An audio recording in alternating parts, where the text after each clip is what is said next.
మంత్రి శ్రీధర్ బాబు తెలిపారు. హన్మకొండలో ఐటీ కంపెనీని శ్రీధర్ బాబు ప్రారంభించారు. వరంగల్ వాసులకు ఉద్యోగాలు కల్పించాలనే లక్ష్యంతో ఐటీ కంపెనీని ప్రారంభిస్తున్నట్లు మంత్రి తెలిపారు. వరంగల్ జిల్లాను అభివృద్ధి చేసే లక్ష్యంతో ప్రభుత్వం పనిచేస్తుందని శ్రీధర్ బాబు వివరించారు.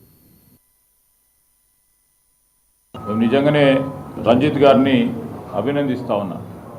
ప్రతి ఒక్కరు కూడా హైదరాబాద్కు సంబంధించి అక్కడే వాణిజ్యం వ్యాపారం చేయాలి, ప్రధానమైన నగరంలో మేము ఉండాలని ఆలోచన చేస్తున్నప్పుడు మా ప్రభుత్వం ఏర్పడ్డ తర్వాత ముఖ్యమంత్రి గారు మేము అందరం కూడా కలుసుకొని హైదరాబాద్ ఇంకా 10 అభివృద్ధి చేయాలి. దాంతో పాటు టియర్ 2, టియర్ 3 సిటీస్కు సంబంధించిన ఏదైతే సిటీస్ టౌన్స్ ఉన్నాయో దాంట్లో ప్రధానంగా వరంగల్ లాంటి ప్రముఖమైన నగరం ఇది.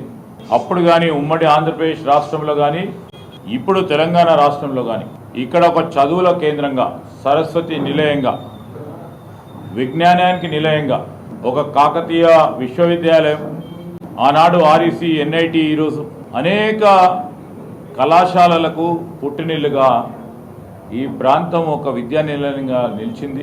అదే క్రమాన్ని ఇంకా పెద్ద ఎత్తున తీసుకెళ్లే ప్రయత్న భాగంలోనే ఇక్కడ ఉన్న మానవ వనరులను ఎక్కడికో రేపు హైదరాబాద్కో అమెరికాకో పోనీయకుండా ఇక్కడే వారి ఇంటి వద్దనే సాఫ్ట్వేర్ ఉద్యోగాలు కల్పించాలనే ఒక ఆలోచనతో రాబోయే కాలంలో ఇంకా సాంకేతిక